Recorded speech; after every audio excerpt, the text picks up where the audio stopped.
I'm an admissions counselor. I'm an admissions counselor. Sorry, hold on. Let me start again. There we go.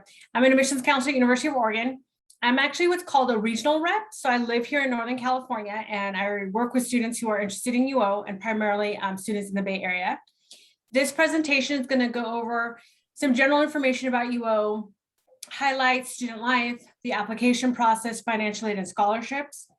If at any point you have a question, feel free to just, I can't see everybody, but go ahead and just, say, hey, I have a question, and it can be during the presentation. I don't mind if you ask it during the presentation. We'll also have time at the end for questions as well. University of Oregon is in Eugene, which is a town on the western part of the state of Oregon. Eugene has about 100,000 people. The best way to describe it is it's a suburban town in a rural setting. I actually really love this slide because the background is a forest. And if you didn't already know, almost 50% of the state of Oregon is a forest. So if you've ever been or driven through, you'd see a lot of trees, a lot of greenery. That's why I love this slide. Eugene is also the second largest town in the state of Oregon, second to Portland. And we're about a couple hours south of Portland, 3 hours north of the California border, and about an hour from the Pacific Ocean. The town of Eugene is a great college town. Now, we don't meet the true definition of a college town. What a true definition of a college town is where 50% of the population of the town is made up by university students. We don't meet that. But the reason we say we're a college town is because we're really involved in the community. The community is really involved on our campus. A lot of students are attracted to UO and Eugene for a variety of reasons, but easily in the top 3 would be the access to outdoor recreational activities. Our students spend a lot of time outdoors doing hiking, biking, and water sports. This is the Willamette River that runs right next to campus. And there's also great food in Eugene. We sit on about a half a square mile, so it's an easy campus to navigate. It takes about 10 minutes to get from one side of campus to the other. But you'll spend a lot of time in the central part of campus because that is where our student union is, a lot of our residential halls are, and a lot of the buildings where you'd be taking classes in as well. Now, there's a lot of things that make UO great, and one of those is our size. We have about 19,000 undergraduate students with 22,000 total student population. Now, sometimes when students hear numbers like 19,000, they think, oh, big classes, I'm just going to be a number, but that's not true for UO. So let me break down a little information about classes. 10% of our classes have 100 students or more. 60% of our classes have 30 students or less. So a good number of your classes will be like a typical high school class you've already taken. Okay, and it's going to be a mix. It really depends on the subject and when you take the class, if you'd be a larger lecture size class or normal typical high school class. We're really excited that we attract students from all 50 states, over 100 countries. Diversity is really important to us because we know that that will really enhance your experience on campus, both inside and outside of the classroom. About 35% of our students identify as students of color.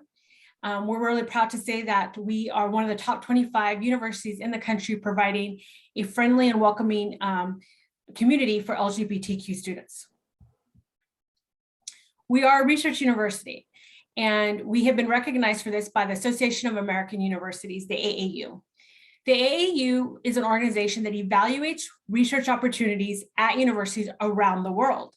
And if universities are doing a good job of providing opportunities for undergraduate students, they're invited to participate in the AAU.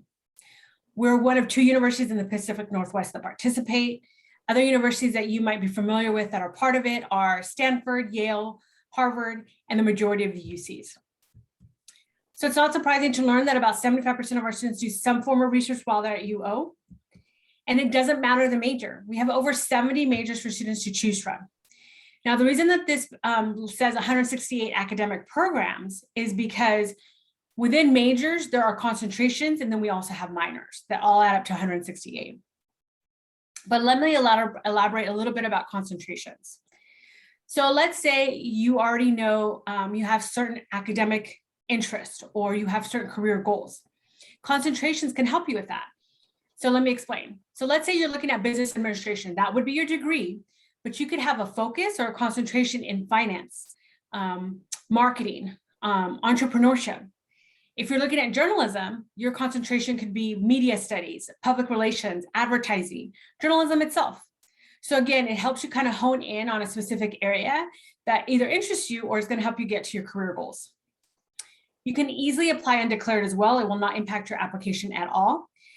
You can double major, have a major and a minor. We don't have any impacted programs. It's a common term used in California. Students can definitely graduate in 4 years. What we do have is selective programs, and there's not many of them. And the reason that they're called selective programs is because students have to demonstrate their talent for that area. So they usually demonstrate their talent via a portfolio or an audition. Majors that require that would be product design, art and technology, music, architecture, interior architecture. So make sure if you're interested in any of those majors, you check to make sure if you need to do a portfolio or do an audition. For those selective majors, it is a two-part process, meaning that you're going to get one decision from the university and another one from the major. And those decisions can come separately. You are going to always typically hear from the university first, and then a few weeks, if maybe sometimes a few months later, you'll hear from the major. Again, only for the selective majors. We're not always on the same timeline as them, so that's why sometimes you hear later on from them. But if you're not admitted into the major you applied for, you can be admitted to the university undeclared. All our majors and minors are organized under a college or a school. And we do have the Robert D. Clark Honors College. The Honors College is for students who really enjoy an academic rigorous experience, you enjoy challenging yourself academically. Definitely consider it if you've been a student who's taken maybe AP or honors courses, community college courses, you really like that dynamic, consider the Honors College. There's many benefits of participating in the Honors College, including class sizes.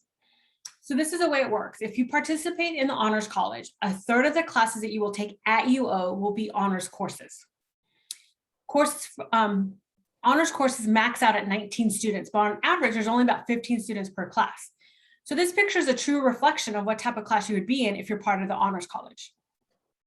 Other benefits include an assigned faculty mentor, potential additional scholarship money, additional academic advising. If you're interested in the Clark Honors College, when you're filling out an application for admission, you're going to get to a section where it's going to ask you, are you interested in the Honors College? You click yes, the window will open up and you're going to see an essay prompt. And then you have to respond to that prompt with an essay, and that's it. And then it's just like selective majors, you're going to get an additional decision from the Honors College and then one from the university as well. We really like to offer students a lot of experiences and opportunities for experiences, both on campus, in the classroom, and outside of that. And so we're really proud to say that about a fourth of our students take the opportunity to spend some time abroad. They utilize the Global Education Office to help them research and find the right program amongst the 300 that we offer in over 80 countries. So if you've ever considered living somewhere else, living in another country, college is a great time to do that. You could do it for a quarter, because we're on the quarter system, a semester, an entire year, or a summer. You could go onto the Global Education website and do some searches for yourself. You could put in Paris and see what all the programs we offer in Paris. You can put in Spanish and see all the programs that are offered in Spanish. There's so many great opportunities for students. You could do a very traditional program where you're going to do a study abroad program where you're going to take classes at a host university somewhere around the world. You could do volunteer work, you could do research, you can do an internship. There's so many ways to spend time abroad. Now, our most popular time to be abroad is during the summer. Students really love the experience that they have on campus, so they want to be on campus during the academic year. And part of that has to do with the fact that we started getting them engaged from day one. We're on the quarter system at UO, so that means that we just started classes a couple weeks ago. So about 3 weeks ago, students moved on to campus. And during the time between move-in and the first day of classes, we have what's called Week of Welcome. So there's all these activities going on during that Week of Welcome to get students acclimated to campus. So one of the activities that we host is this activities fair, where not all 300 student clubs and organizations come out, but about a few of them come out to really promote what they have to offer. Some of the clubs and organizations are more social, some of them are more academic. Those do include our sororities and fraternities. About 20% of our students participate in sorority or fraternity while they're at UO. We have a lot of school spirit. A lot of that is driven by athletics. You may have seen, our football, basketball, volleyball teams, track and field. We're probably best known for track and field. On TV, our teams do really well and students love supporting the Ducks, so they go to a lot of athletic events.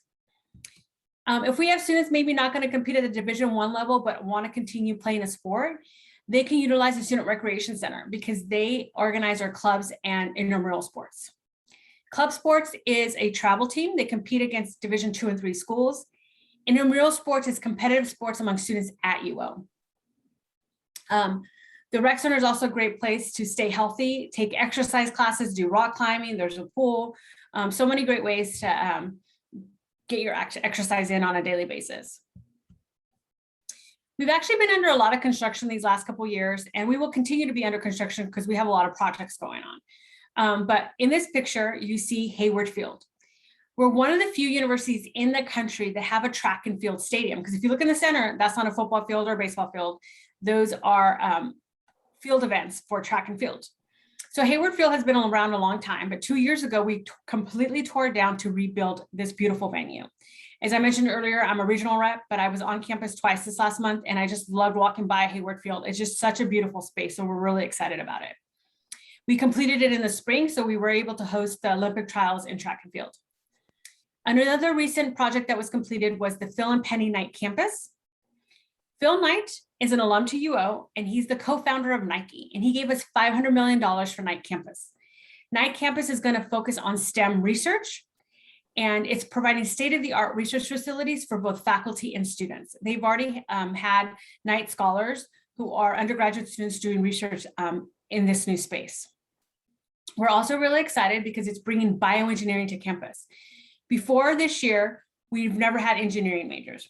We're starting with bioengineering. It's currently a minor. It will become a major in the next year or two and bring other engineering majors to campus. New majors to our campus include data science and neuroscience. Students are required to live on campus the first year, and they have a lot of options in regards to what we have to offer in housing. Students can be in a single, double, or triple, meaning you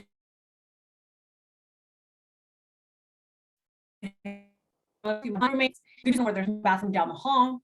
We also have suites where you share a bathroom. You can have your own sink in your room. There's so many different floor plans to choose from. Definitely check out our housing website for more details. You're never going to go hungry at UO. We offer great food. Farm to table movement is really big in Oregon, and it's really reflected also on campus. Another recent project that we completed was Unthank Hall. It's a brand new residential building, but on the first floor, it has what I call a high-end food court. So it's just like going to the mall, but really fresh, great food in Unthank Hall. Now, some students like to have a little bit more structured housing experience, and so they may take advantage of the academic residential communities. The best way to think about this is that you're going to live on a floor with students who have similar interests in a certain academic field or major. So there's 15 different ones to choose from, but some examples would be there's the college, there's the business one, there's an environmental one, there's a LGBTQ one. So it just really depends on, you know, the type of experience you want to have when you live on campus. You do not have to participate in an ARC. We send you a lot of information about them. So a lot of students think that you have to participate, but you don't. And the reason that they're called academic residential communities is because you're going to take classes with those students that you live on that floor with, and you're going to be led by a faculty mentor. We also just have residential communities that it's more for students who just want to live with students of like mind. There's no academic component to it. But some examples of those residential communities would be the quiet floor. So if you're a student who likes to live around a little bit quieter living space, they have rules on noise level. So that would be a floor that you'd want to check out. We also have the gender equity floor. So if you're an LGBTQ student or an ally, you maybe would want to live in a residential community like that one. So a lot of options when it comes to housing at UO. Taxon Hall is where students get academic advising, especially undeclared students. What happens is that when they go to academic advising at Taxon Hall, a lot of undeclared students get put on a flight path. So what this means is that maybe students have some idea of what they want to study, but they're just not sure yet. So let's say a student is really interested in the sciences, but doesn't know if they want to do physics or human biology or marine biology. They just know they like sciences. So they'll be put on the science flight path to make sure that they're taking those first year or two classes that will meet the requirements for the sciences. But then that flight path will help them explore different majors so they can finally decide which science major is right for them. Taxon Hall also houses our Career Center. The Career Center is really great for students when they want to find a job, if you need extra spending money, if you want help getting an internship, or you need help with your resume or cover letter, or maybe it's close to your graduation time at UO and you need to get a job for after graduation. The Career Center offers different career fairs throughout the year where they bring hundreds of different companies onto campus to recruit our students. Now on this slide, you're going to see some of the more well-known companies that recruit our students, and it's just a little bit of a bragging right. But as I mentioned in the previous slide, hundreds of companies recruit our students every year. Now, a little bit about the application process. There are 3 different applications students can utilize to apply, and we have no preference. It's up to you if you want to utilize the Common App, the Coalition, or the Oregon application. What you want to keep in mind is deadlines. We have the November 1st early action deadline and the regular decision deadline of January 15th. Now, it's up to you to decide when you want to apply, but I'm going to walk you through each one so you can make the best informed decision about when you should apply. So when a student wants to apply early action, they need to click on the submit button by November 1st. Whichever application you're using to apply with online, you need to click submit on November 1st. Your application has to be complete by November 15th. Now, what that means is that you're now going to tell us your courses and grades. We do not require transcripts from the process. You're going to self-report your courses and grades, just like the UCs and CSUs do, okay? So that section of the application, you can update and complete up till November 15th. If you meet those 2 deadlines, you're likely to get a decision from us by mid-December. So I think it's awesome that by the holidays, you would know if UO was an option for you. Now, some students wait to apply till January, and that's sometimes because they're busy, they're working on other applications, or they just want to wait. That's perfectly fine. One of the benefits of applying regular decision is that we are then able to take into consideration your fall term grades, okay? So if you're a student that needs a GPA boost, or you want us to see your upper trend in grades, then maybe you would choose to wait to apply. You would need to submit your application by January 15th. It needs to be complete by February 15th. And no matter when students apply, everybody has till May 1st to commit to UO because we follow the national decision deadline. Now, there are several factors that go in the review of an application, one of them being courses. We do like to see 4 years of English, 3 years of math, 3 years of a science, 3 years of social studies, and 2 years of a second language. Now, a student who has all these courses completed is a stronger applicant than one that doesn't, but we would never deny a student solely on the fact that they're shorter course. So let's say we had a student who applied with all these courses completed, but only had 2 years of a science. That's perfectly fine because there's other factors that go into the review process. We are going to look at GPA. Because you do a self-reported academic record, you tell us the courses and grades, we will calculate a GPA for you. And we're going to look at a cumulative weighted GPA, meaning that every single course you've taken in high school, those grades that you've earned, we're going to calculate into your GPA, including PE, okay? When we review your application, we're also going to look at that grade trend. Have you been a pretty student? Is there an upper trend in your grade? Is there a dip in there somewhere? What courses have you taken? Have you taken rigorous courses? Have you challenged yourself? Are you demonstrating academic ability through an SAT or ACT score? We are test optional, not required to submit test scores. Back in February 2020, we announced that we were permanently test optional. It's up to you if you want to take a test. And it's up to you if you even want to share that score with us. But I bring it up because it is a way to demonstrate academic ability, but it's up to you if you want to take them and submit those scores.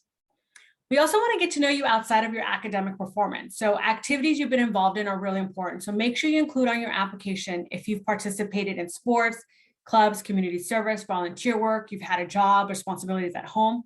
All that information is really important. We don't require letters of recommendation, but if you submit them, we will read them. Now, a little bit about the cost of attending UO, financial aid, and scholarships. So we are a public university in the state of Oregon. And so there is a difference between in-state tuition and out-of-state tuition. So resident students who are coming from Oregon would pay the tuition on the left. Non-residents, out-of-state students like yourselves coming from California would pay the tuition on the right. You also want to keep in mind, though, that there's more to just tuition in regards to the cost of attending. You have to think about living on campus, your books and supplies, personal expenses, and transportation. Now, it's really important that students also fill out the FAFSA, the free application for federal student aid. And I should say this as well.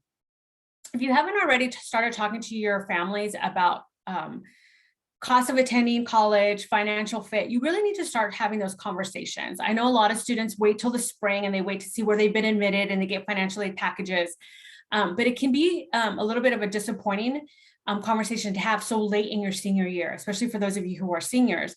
You really want to know now what your family is comfortable in paying in regards to the cost of a university. Financial fit is important, you know, in regards to what they're willing to pay, what you're willing to pay.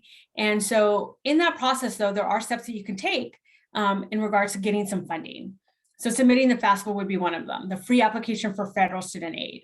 And this is where you're applying for need-based aid, meaning that when we get your information, we're going to look at your family income and how many people are supported by that income. And you may qualify for scholarships, loans, work study, scholarship or grants. Now, I have a lot of families and students who will say, oh, we won't qualify, you know, we make too much money, or, you know, there's older siblings that went to college and they never got aid. I still recommend for students to submit a FAFSA for two reasons. One is you never know. I've been in admissions for a long time, and I've had a lot of students come back to me and say, I applied and I got aid and they didn't expect it. Also, if you're willing to take out loans, or your parents are willing to take out loans for you, this is how you would get government overseen loans. But there's other scholarships also that you'd want to keep in mind for UO. A week after you apply for admission at UO, you would get an email invite to the scholarship dashboard. The dashboard is a database that holds scholarships students can apply for. So when you first log into this dashboard, you're going to fill out an application. Then the system is going to tell you scholarships that you may qualify for, and then you need to take that step of applying. Examples of those on this slide would be the stamps and diversity scholarships. And these are just two examples. There's a lot more scholarships in that database. We also automatically review students for scholarships. And on this slide, those would be the UO Excellence, Summit, and Apex scholarships. The UO Excellence Scholarship goes to our highest achieving students. The Summit and Apex scholarships goes to any students that meet the GPA criteria. So as you can see here, a 3.9 would get the Summit Scholarship, and a 3.7 would get the Apex Scholarship.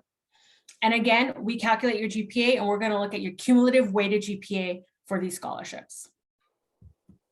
If you have more questions or want more information about financial aid and scholarships, please make sure you fill out this or check out this website. And then we now offer what's called the Oregon Guarantee.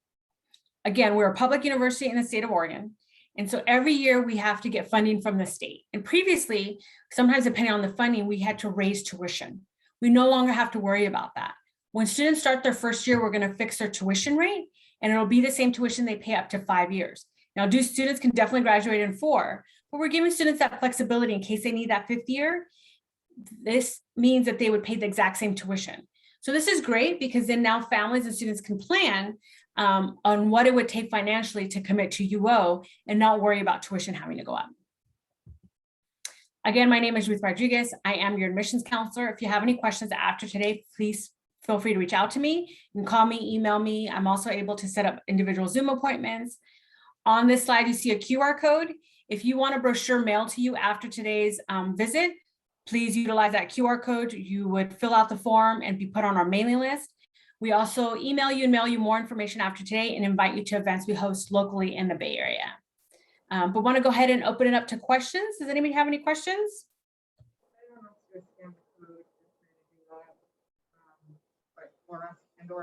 Any questions, guys? That's okay if you don't have any questions. Feel free to reach out to me. Happy to help any way I can after today. Awesome. Thank you. You're welcome. Anybody? It's a good time. It's the perfect time. We did have a few more students show up after we started. Oh, okay. Junior, senior. So yeah, a mix of juniors, seniors, sophomore, great. Yeah, we got sophomores, juniors, and seniors in here. Oh, very exciting. Thanks so much for coming, guys. Appreciate it. Enjoy the rest of your day. Thank you so much. And we'll be posting your video as well so that all of our students can view it on our website. Right. Thank you so much. Appreciate it. Bye. If anyone is excited, if you can, our